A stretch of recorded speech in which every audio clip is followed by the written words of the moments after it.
Y otras normativas, tantas que hemos visto en la última parte de lo que estábamos analizando de normativa de la parte 2. También sumamos algunos conceptos que pueden desprenderse de la utilización de normativa según la necesidad también para contaminantes de ambiente de trabajo, con la Ley de Higiene y Seguridad, la Resolución 295 del 03, y hacer algunas consideraciones de análisis ambientales como calidad de aire con el decreto 1074 del año 18 para la provincia de Buenos Aires, efluentes líquidos, resolución 336 del 2003, residuos peligrosos, la ley 24.051, donde define características de peligrosidad y involucrándonos en las pericias ambientales, lo que podemos definir como características de ecotoxicidad.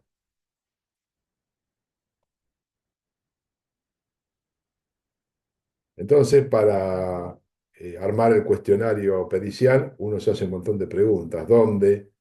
¿Cuándo? ¿Por qué? Etcétera. Entonces, todas estas preguntas tenemos que darle una forma, y es a través del informe pericial. El informe pericial tiene que tener mínimamente, como ya dijimos en alguna oportunidad, las siguientes pautas: describir el objeto de la pericia. ¿Para qué se solicita la pericia? Es el fin que se persigue con la pericia. Es entonces primordial, fundamental, dar a conocer la o las preguntas para dar una respuesta adecuada. Esta pregunta, lo que es el objeto de la pericia, no puede estar ausente en un dictamen pericial. O sea, cuando se está formulando, armando un informe pericial, el juez o el fiscal tienen que formular esa pregunta para saber qué es lo que tiene que desarrollar el perito. El perito no puede imaginar nada. El perito se cierne a instrucciones que le va a remitir el juez o el fiscal. Entonces, el objeto de la pericia, el propósito para qué se solicita, tiene que estar sí o sí descripta. Desarrollar un informe pericial sin objeto de pericia, realmente estaríamos cometiendo un error si le damos desarrollo hacia lo que a nosotros nos parece. Tiene que estar taxativamente formulada. La otra cuestión, dentro del dictamen pericial tiene que aparecer la descripción del material a periciar. ¿Cómo se encuentra el material que estamos analizando? Se trata de un frasco que nos llegó, está abierto, cerrado, lacrado, tiene contenido, no tiene. Bueno, toda la descripción posible. La otra cuestión es las determinaciones efectuadas, detalladas con el método científico que aplique, como también expresar todos los resultados que se obtienen. Y si uno derivó la muestra al laboratorio, adjuntar también el protocolo de trabajo. Y como punto número 4, las conclusiones, conforme a los principios y las reglas de arte o ciencia. Quiere decir que el informe pericial va a tener 4 pilares: objeto de la pericia, descripción del material pericial, determinaciones efectuadas y conclusiones. O sea, es como una mesa que tiene 4 patas o una silla. Esos son los 4 pilares para constituir el informe pericial. El informe pericial no tiene una estructura cerrada, permite cierta amplitud de diferentes medios de expresión. La escritura, básicamente, el acompañamiento de imagen, y también puede ir el acompañamiento de sonido y de video. El sentido del informe pericial es dar una verdad que el juez necesita para dirimir, para el conflicto, para el fin que fue requerido. Tiene que guardar fidelidad con la fuente de conocimiento y no al interés de la parte que lo requiere y lo contrata, porque muchas veces se piensa que cuando uno actúa como perito de parte, tiene que responder a la parte. En realidad, tiene que aclarar a la parte que el proceso puede condenarlo, porque la pericia tiene un solo sentido de avance, que es demostrar absolutamente la verdad de los hechos. Y aparte piense que hay un montón de gente que está en las distintas partes de un proceso judicial, donde en el informe pericial interviene un montón de gente también, peritos de parte, de oficio, peritos oficiales, etcétera. Se arma un acta y se está haciendo consideración de un montón de cuestiones con un número elevado de personas, no es una acción unilateral.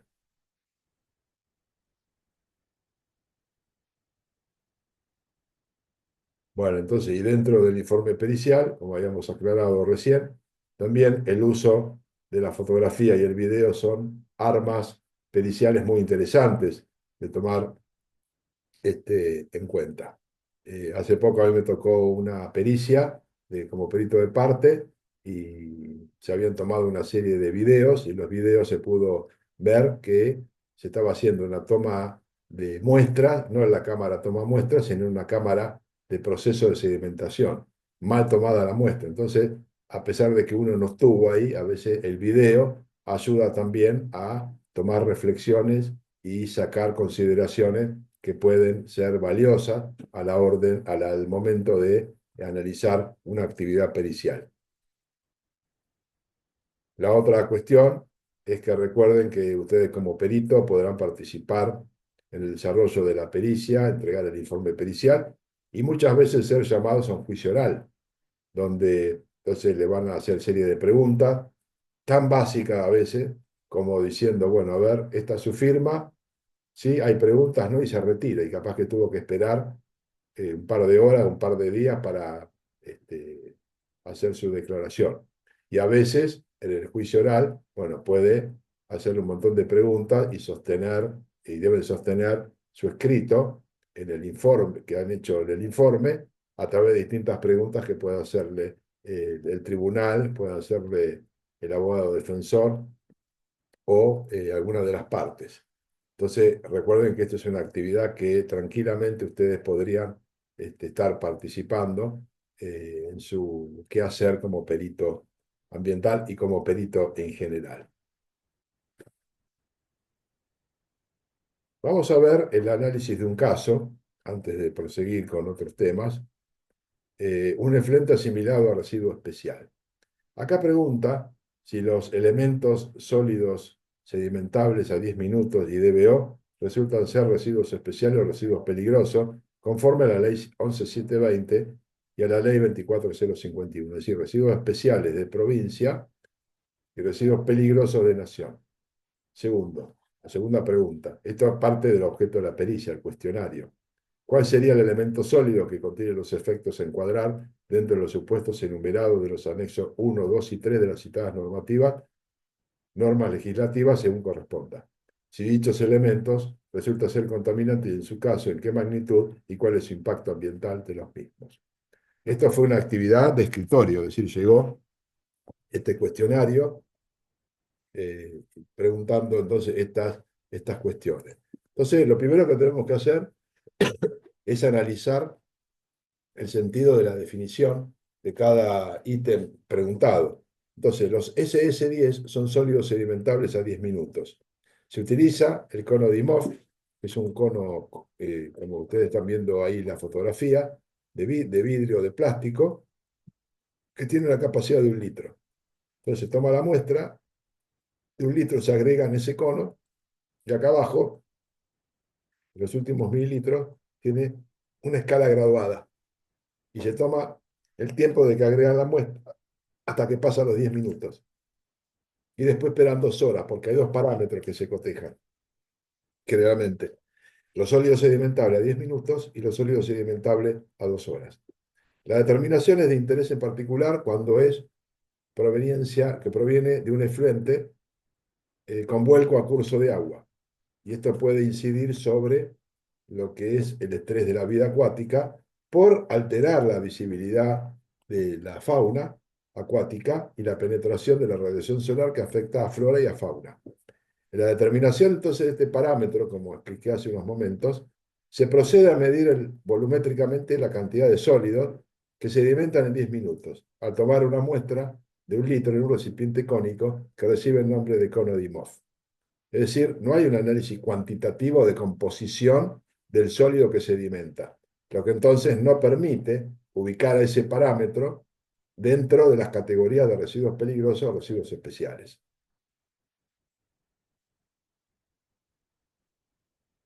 Por otro lado, la DBO significa demanda biológica de oxígeno. Indica la cantidad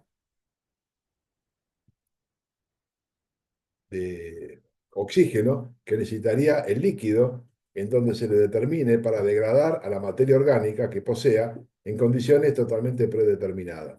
Y esa degradación la hace a expensas del oxígeno disuelto a través de las bacterias presentes en esa muestra. Cuanto más alto es el valor de DBO, más alta es la carga orgánica y más oxígeno va a necesitar para su degradación. El sistema que se utiliza en el laboratorio generalmente están constituidos por un recipiente de vidrio con un sensor de presión. La muestra entonces consume el oxígeno que está dentro, el sistema consume el oxígeno que está dentro de la cámara, liberando dióxido de carbono. Pero este sensor de presión es sensible a los dos gases. Acá en esta tapa sello hay un pequeño receptáculo donde se agrega hidróxido de litio para que absorba al dióxido de carbono y no interfiera en la presión del sensor de presión, detectando entonces únicamente la variación de la presión de oxígeno. Este sistema permite entonces quitar del medio, absorber, para que no incida la lectura de esa variación de la presión parcial, que en este caso la única que se mide es la de oxígeno. Y acá el equipo que permite ubicar 6 recipientes simultáneamente y la ubicación de los mismos y un display que va permitiendo tener la lectura a los 5 días de cómo va consumiendo el oxígeno a lo largo de ese tiempo. Entonces, los parámetros aludidos que decía la pregunta, sólido sedimentable a 10 minutos y DBO, tienen relación con el estrés de la vida acuática porque los sólidos sedimentables alteran la visibilidad y la penetración de la radiación solar. Para la DBO, en cambio, guarda relación con la carga orgánica y marca la disminución de oxígeno disuelto en un cuerpo receptor de agua superficial, que va a consumir el oxígeno para degradar a esa materia orgánica. Por lo tanto, esos parámetros así en forma aislada, como se está haciendo en el cuestionario, no sirven para hacer un estudio integral de impacto ambiental, de qué es de carácter interdisciplinario, tenemos en cuenta la actividad de la industria, cuál es el impacto de todas las actividades antropogénicas sobre los diferentes constituyentes del ecosistema, teniendo en cuenta el medio físico, biológico, el entorno social, cultural, en donde se va a ponderar y cuantificar de alguna forma, en forma más significativa y cuantitativa, los impactos de tipo negativo. Entonces, como conclusión, podemos sacar que no es factible encuadrarlo en ninguna de las dos leyes porque la información que lo suministran es insuficiente. Este es otro análisis de casos que yo lo llamo análisis de casos y muestras. Un experto de dicha dependencia del Poder Judicial procede a determinar valores de hidrógeno sulfurado que podrían haber emanado de barros de un volquete que estaba ubicado en una planta de tratamiento de una empresa láctea, modelizando la dispersión en el aire a distintas distancias, con arreglos desde 5 metros hasta 200 metros cada 10 metros.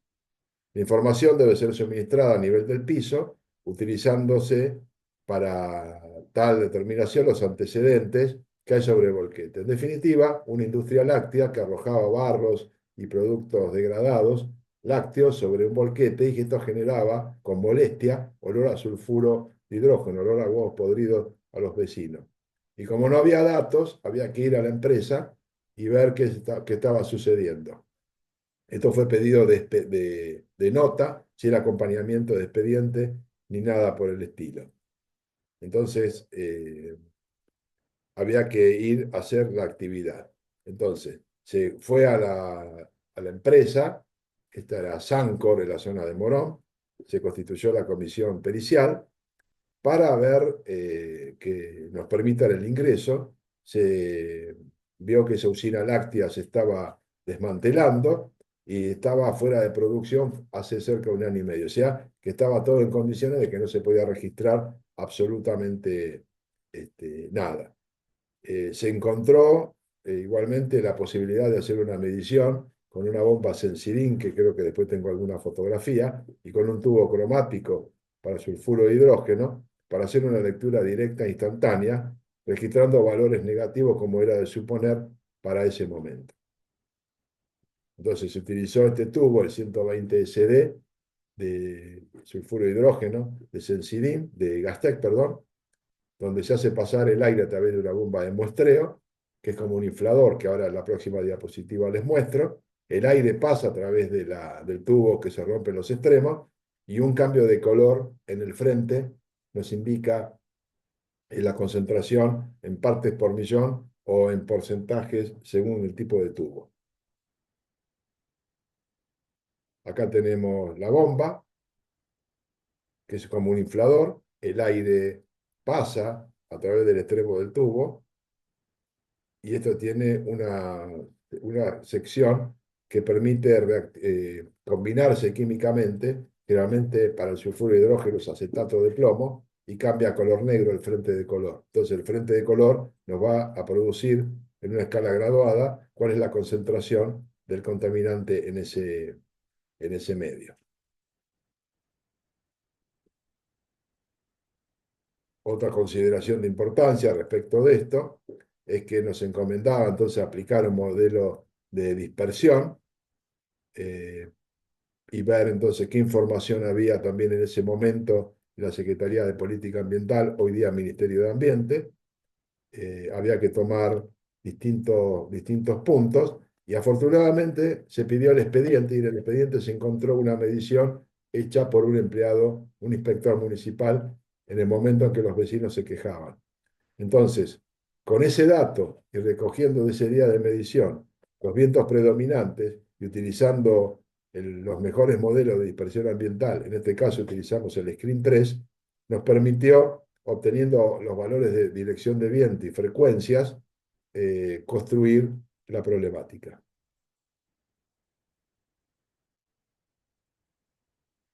Se obtuvieron el resumen de 7.000 registros para ver las velocidades, la dirección del viento predominante, para ver si iban desde la fuente de producción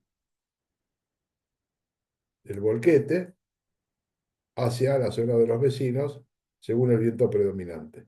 Y resulta que, bueno, con los vientos predominantes pudimos determinar entonces que los vientos predominantes daban hacia la dirección que los vecinos decían estar molestos, a pesar de que habían sucedido ya algunos años entre el evento y el momento en que nosotros hicimos el dictamen pericial, que gracias a ese dato del empleado municipal o del inspector municipal pudimos recrear adecuadamente.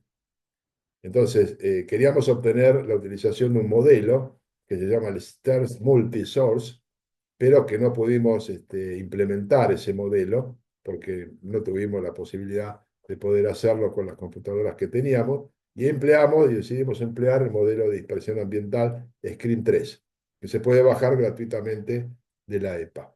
Entonces hicimos el arreglo de las distintas distancias de la situación para ver entonces el modelo qué concentración nos arrojaba con esa medición desde el volquete y la dirección predominante a distintas distancias, qué concentración teníamos a nivel del piso de el sulfuro de hidrógeno que salía del volquete. Y lo llevábamos así hasta obtener distancia acorde a donde estaban las viviendas de los vecinos que estaban haciendo su reclamo. Bueno, y esto nos sirvió entonces para proceder a la siguiente consideración. Los valores de referencia de las tablas de umbral de olor o irritación consignan al sulfuro de hidrógeno para un guarismo expresado en una concentración expresado en miligramos por metro cúbico, que va a permitir la comparación con el momento en ese momento que se hizo del decreto reglamentario 33395 del 96, que daba 7,6 microgramos por metro cúbico. Entonces, en aquellos lugares con una concentración más alta que este valor, es decir, de 7,6 microgramos por metro cúbico, afectarían al sistema olfativo, debiendo aclararse que estos factores son netamente subjetivos y que va a haber diferencia significativa e individual entre sujetos que detecten muy tempranamente a concentraciones más bajas respecto de otros que encuentran a valores mucho más altos. Bien, les quiero ahora compartir dos o tres cositas más. Denme un segundo que los tengo ya separados.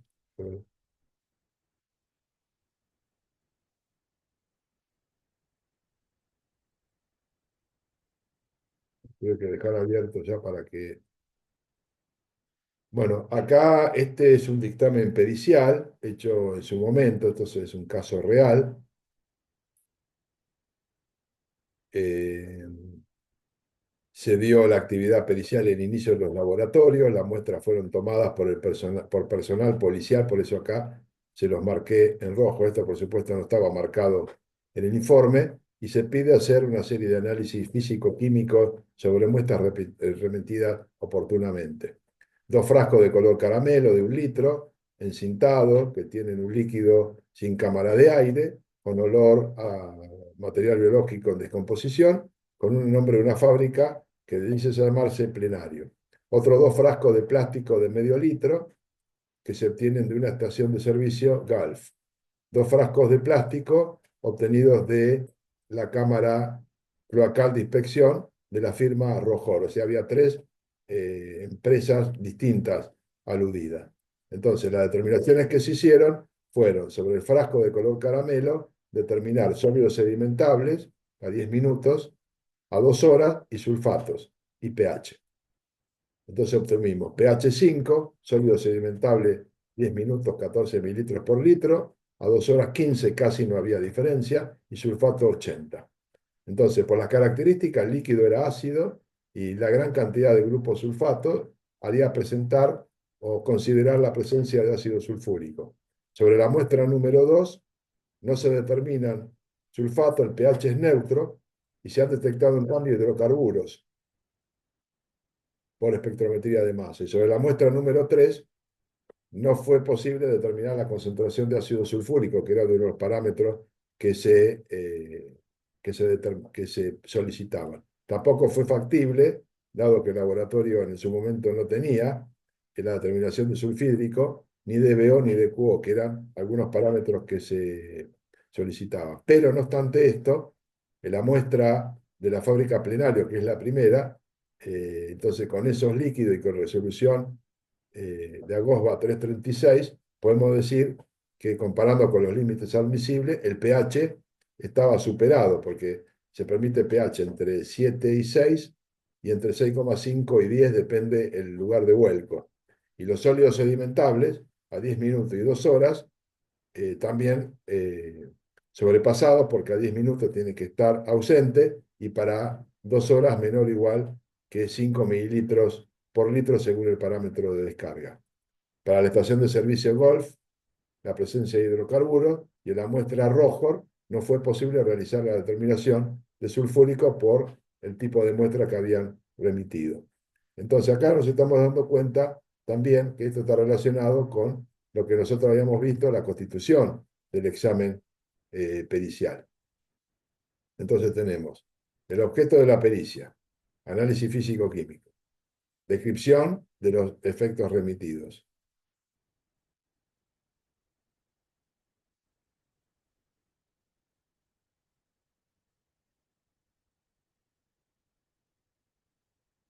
descripción de los efectos remitidos, determinaciones efectuadas,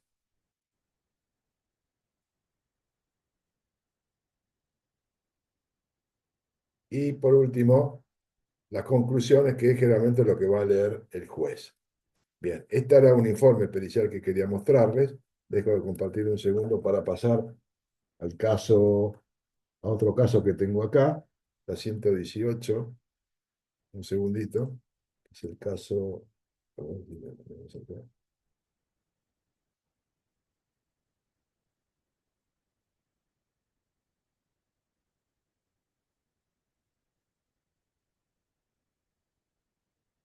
Bien, este es otro informe pericial, este es mucho más extenso. Les quiero mostrar que, por ejemplo, en este caso se hicieron una serie de mediciones de arsénico, algunos metales, y que quería mostrarles que, por ejemplo, vamos a ir a la página 15. Estos dos que les estoy mostrando se los voy a hacer, se los voy a acercar después con el material, así lo tienen a modo de referencia. Está descrito los procesos en los establecimientos que se analizaron, diagramas de flujo de vuelco y otra serie de situaciones. Y fíjense que acá, en rojo, he marcado algo de interés a los efectos de lo que estamos analizando en este curso. Dice, y para la Dutch list, la lista holandesa, se observa que los guarismos obtenidos para arsénico en las muestras M1, M2, M3 y M4, como para cromo, muestra M2, M3 y M4, plomo, en muestra 1, 2, 3, y para zinc en muestra de un M1 a M4, se encuentra superado.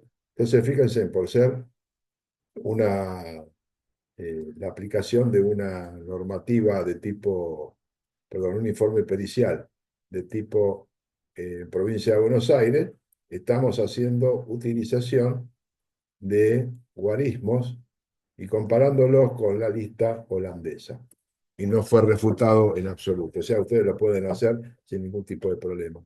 Fíjese acá, anexo 2, tabla 9, niveles de guía de calidad de suelos.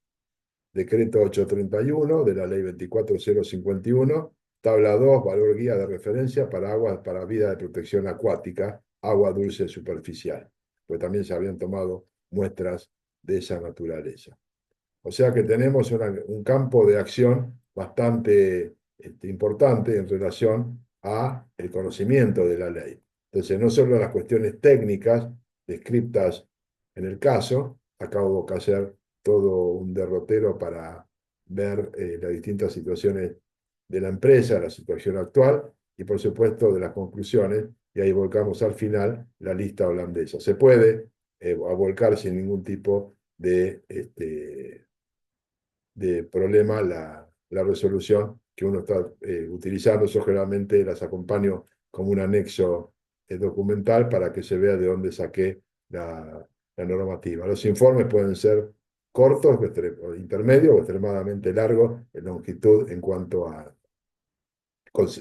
extensión de lo que se está escribiendo, que va a depender de la cantidad de preguntas básicamente que se hagan y de lo que debe describirse de los procesos. Entonces, diagrama de flujo, desagües industriales, características de los efluentes de la planta, la cantidad de agua que utiliza, la memoria descriptiva de la planta, entre otras cuestiones, y el tipo de elaboración de productos con la descripción de cada una de las etapas, dado que es una empresa que se dedica a la elaboración de fiambres y embutidos. Así que bueno, esto es más o menos lo que tenía preparado para mostrarles un poco. Les voy a compartir entonces el material de las grabaciones, la presentación en PowerPoint de este dictamen pericial y estas dos pericias que le acabo de mostrar en la parte en esta anterior, esta diapositiva inmediatamente anterior y esta que le estoy adjuntando ahora para que lo tengan en detalle. Así que bueno, nos estamos viendo y muchísimas gracias.